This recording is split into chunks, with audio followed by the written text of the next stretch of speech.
সকাল সকাল ঘুম থেকে উঠে স্কুলে যাওয়ার পরে এই হচ্ছে আমার কাজ, পাতা পরিষ্কার করা ওই ব্লোয়ারটা দিয়ে।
এটা লোক রেখেও করানো যায়, কিন্তু সমস্যাটা হচ্ছে যে যদি লোক রেখে করাই দেন আবার পড়লে আবার ডাকতে হবে।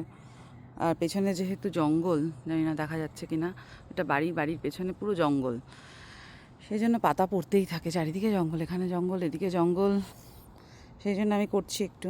এমনি লোক দিয়ে একবার করিয়েছি, আবার এত হয়ে গেছে, কি লাভ, কতবার ডাকবো। তার মধ্যে আমার যে লোকটা সে অসুস্থ হয়ে পড়েছে, ভগবান জানে সত্যি বলছে না মিথ্যে বলছে। সত্যিই বলছে, কারণ ও আসলে তো টাকা পাবে, মনে হচ্ছে সত্যিই বলছে। এরকম আমাকে বকবক করতে দেখে আমার নেবাররা যে কি ভাবছে। এখন এইটুকুনি পাতা থেকে বোঝা যাচ্ছে না, কিন্তু অনেক পাতা ছিল, পুরোটা পাতা ছিল। এখানে একটা বাঞ্চ, ওখানে একটা বাঞ্চ, এটাকে সব জড়ো করেছি। মেইন চাপ হচ্ছে প্রতিবেশী পরিষ্কার করে ফেলেছে, আমরা যদি পরিষ্কার না করে আমাদের পাতা গিয়ে ওর লন আবার নোংরা করবে। কিছু বলবে না, কিন্তু ওটা আমার খারাপ লাগে, বেচারা পরিষ্কার করলো আর ওর লনটা আমার পাতা দিয়ে নোংরা হয়ে গেল। এখন ভাবছি বাড়ি গিয়ে চা খাবো নাকি স্নান করব। এই পাতাটা মানে আমার ছিল হচ্ছে জড়ো করার কথা, অমিতাভর হচ্ছে পরিষ্কার, কিন্তু অমিতাভ মনে হয় না করবে, আমিই করে দিন, নইলে আবার উড়ে গিয়ে পড়বে। দেখি কি করি, আবার কাজও আছে অফিসের।